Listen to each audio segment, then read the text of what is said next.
Okay, let's talk about it. AI, machine learning, deep learning. You hear these words thrown around everywhere, promising to completely change our world.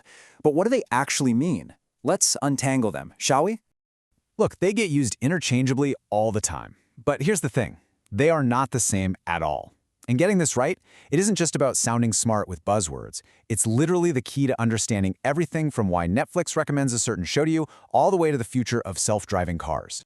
So if you've ever felt like you're trying to solve a puzzle where all the pieces look kind of the same, you are in the right place. We're going to snap each of these concepts into its proper place, and we're starting right now.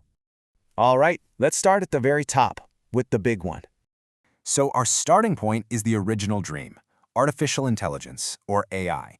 Think of this as the grand overarching goal. The name really says it all, right? Artificial, meaning man-made, and intelligence, meaning, well, thinking power. Simply put, AI is any technique that lets a computer mimic how a human thinks, whether that's through logic, reasoning, or even learning. And why do we even care? Well, because the goals here are huge. We're talking about software that gets spot diseases earlier than a doctor, or a system that untangles a whole city's traffic grid in real time. It's the smarts inside Siri or Google Assistant, and it's the ambition behind sending robots into places too dangerous for people. AI isn't a single technology. It's the entire field of study. So if AI is the destination, the big idea, what's the vehicle that's actually getting us there? Well, for the last couple of decades, the most powerful answer has been our next concept, machine learning.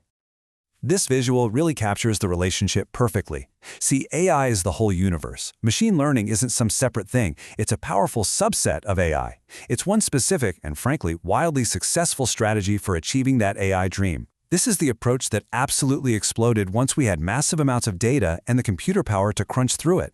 And this right here, this is the magic trick of machine learning.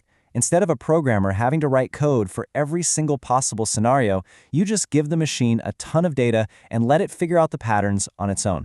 It literally learns from experience, just like we do. So here's a super simple look at how that actually works. First, you feed it past data, let's say thousands of pictures of cats. Next, an algorithm chews on that data to learn all the common features. It builds its own internal, logical model of what it thinks a cat looks like. And then, the cool part, when you show it a brand new picture it's never seen before, it uses that model to predict, yep, that's a cat. No one ever had to explicitly program, look for pointy ears and whiskers. It learned that all by itself. But you know, it turns out that learning isn't a one-size-fits-all kind of thing. Machines can actually be taught in a few very different ways. Let's take a look at the four main styles. On one hand, you've got supervised learning. This is where you're the teacher. You give the machine data that's already been labeled, this picture is a cat, this one is not a cat. It's basically like studying for a test with flashcards that already have the answers on the back. Then, on the other hand, there's unsupervised learning. This time, you just give the machine a giant, messy pile of data and say, go find something interesting. It has to discover all the hidden patterns and groupings on its own. Then, of course, there's the middle ground, semi-supervised learning. And this approach is super practical. You give the machine a little bit of labeled data to get it started, and then you let it loose on a massive pile of unlabeled data to figure out the rest.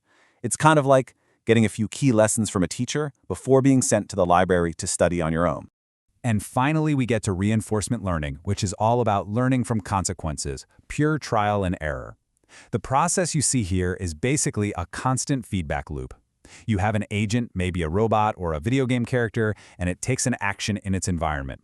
If the action is good, it gets a reward, a little digital treat. If it's bad, it gets a punishment.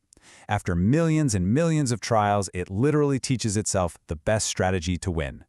Now, inside the world of machine learning, there's an even more specialized technique that's responsible for some of the most mind-blowing results we see today.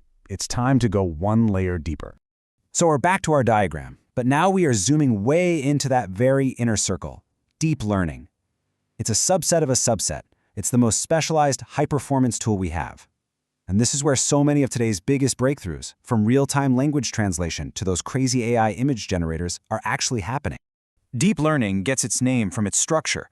It uses something called an artificial neural network, which is a concept that's loosely inspired by the web of neurons in our own brains.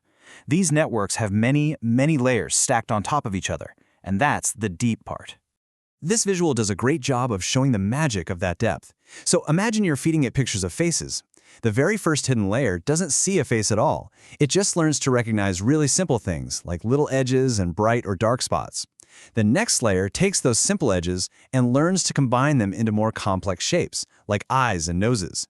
And the layer after that assembles those features into a complete face. It's this beautiful hierarchy of understanding, going from super simple to super complex, all learned automatically.